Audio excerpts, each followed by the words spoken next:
नमस्कार, आप देख रहे हैं न्यूज 31 उत्तराखंड और मैं आपके साथ हूं रितु बसंत। खबरों की शुरुआत करेंगे बागेश्वर बुलेटिन के साथ। बागेश्वर जिले के गरुड़ में रामलीला कमेटी घांगरी ने इस साल का रामलीला नाटक मंचन कोरोना के चलते स्थगित करवा दिया, जिसके बाद दशहरे के दौरान कमेटी की ओर से राम आरती, सुंदरकांड, हवन और यज्ञ का आयोजन किया गया। इस दौरान कमेटी के पदाधिकारियों ने सोशल डिस्टेंसिंग के साथ मास्क पहनने का खास ध्यान रखा।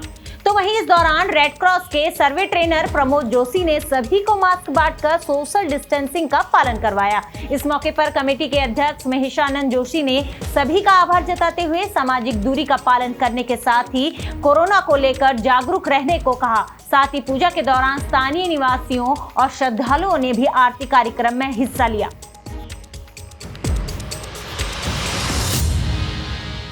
आदर्श रामलीला कमेटी घांगली ने इस बार फैसला किया कि रामलीला का नाटक मंचन जो है उसको स्थगित कर दिया जाए और उसकी जगह पर सुंदरकांड का भव्य आयोजन किया गया। इसके साथ ही राम स्तुति, राम वंदना और मर्यादा पुरुषोत्तम भगवान श्री रामचंद्र जी का संकीर्तन यहाँ पर उसका आयोजन कल शाम किया गया और आज दिन में यहाँ पर सुंदरकांड का भव्य आयोजन किया गया।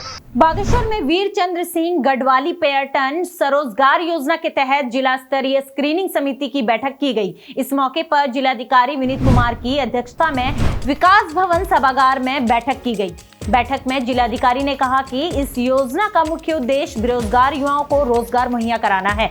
उन्होंने कहा कि इस योजना के सफल होने से जिला में आने वाले पर्यटकों को आवश्यक सुविधाएं मिलेंगी, तो वहीं दूसरी ओर स्थानीय बेरोजगार युवाओं को रोजगार के अवसर भी मिलेंगे।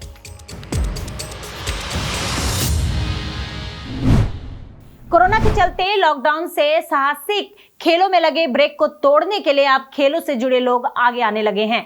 वहीं बागेश्वर के पैराग्लाइडिंग के ट्रेनर जगदीश जोशी के संरक्षण में जिला मुख्यालय के पास नैल की पहाड़ी से पैराग्लाइडिंग उड़ान का सफल ट्रायल किया गया।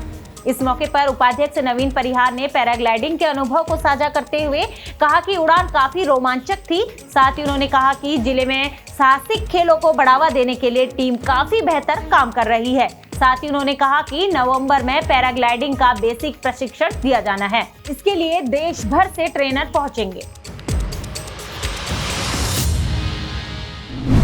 बागेश्वर जिले में कोरोना के चलते घर लौटे प्रवासियों का स्वरोजगार की तरफ बढ़ने का सिलसिला लगातार जारी है। जिले के चौगाछीना के रमेश भट्ट ने डिस्पोजल बनाने का काम शुरू किया है। दरअसल रमेश पहले कर्नाटक में किसी मोटर कंपनी में काम करते थे, लेकिन लॉकडाउन के बाद घर आने पर उन्होंने पहाड़ में रहकर ही कुछ नया करने का सोचा। इसके बाद उन्होंने गांव में ही डिस्पोजल बनाने का काम शुरू कर दिया। हाल ही में रमेश डिस्पोजल बाउल थालियां बनाकर गाँव में रोजगार चला रहे हैं।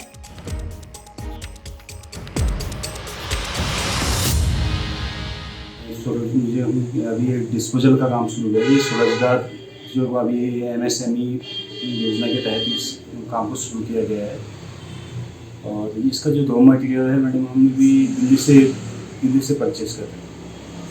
यहाँ पर हमारे यहाँ में भी दो लोग को रोजगार दिया है हमने और भविष्य में हमारी ये कोशिश है कि हम इस उद्योग को और आगे तक ले जाएं और आगे बड़े स्तर पर इस उद्योग को बढ़ाएं। होलसेल में और जो लाइन में जो हर गांव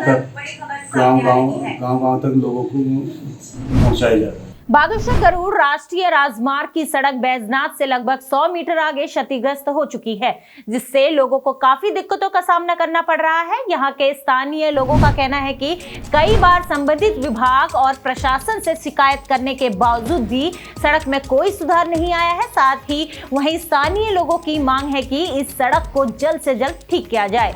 इसके साथ ही कांग्रेस के प्रदेश महामंत्री बालकृष्ण ने भी PWD से तत्काल सड़क पर डामरीकरण करने की मांग की है। साथ ही उन्होंने मांग पूरी नहीं होने पर उग्र आंदोलन करने की चेतावनी भी सरकार को दी है।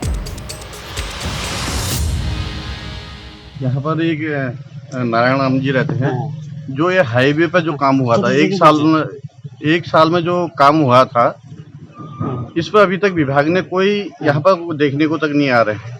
और यहीं पर पड़ोस पर हमारे नारायण राम जी हैं, उनके छोटे छोटे नाती पोते हैं और जब वो खाना खाते हैं, उन्होंने जब मुझे आप बीती बताई तो इतना दर्द हो रहा है। वो कह रहे हैं कि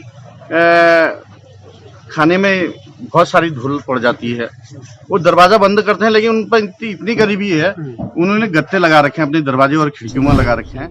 बागेश्वर में पुरानी पेंशन बहाली को लेकर उत्तराखंड के कार्यकारिणी की ओर से कपकोट के पूर्व विधायक ललित फर्शवाण को ज्ञापन सौंपा। इस दौरान ब्लॉक कर्मियों की ओर से एनपीएस की कमियों के बारे में पूर्व विधायक को बताया गया। पूर्व विधायक ने कहा कि एनपीएस कर्मचारियों के साथ छलावा है। उन्होंने कहा कि कर्मचारी अपने जीवन का अहम समय सरकार की सेवा में बिताते हैं, उसके बाद भी उन्हें आर्थिक परेशानी का सामना करना पड़ता है। और एक लंबी सेवा देने के बावजूद भी जो रिटायरमेंट के बाद कार्मिकों के साथ जो आर्थिक असुरक्षा से संकटग्रस्त हैं, भयग्रस्त हैं, उस पीड़ा को व्यक्त करने के लिए आज माननीय विधायक जी से आग्रह किया जा रहा है कि आप हमारे संगठन को सहयोग करें और पुरानी पेंशन बहाली के लिए अपने स्तर से और पार्टी स्तर से इस एक सूत्रीय मांग को पुरजोर तरीके से उठाने के लिए हमारे संगठन का सहयोग करें। आज की खबरों में बस इतना ही। देखते रहिए न्यूज़ 31 उत्तराखंड।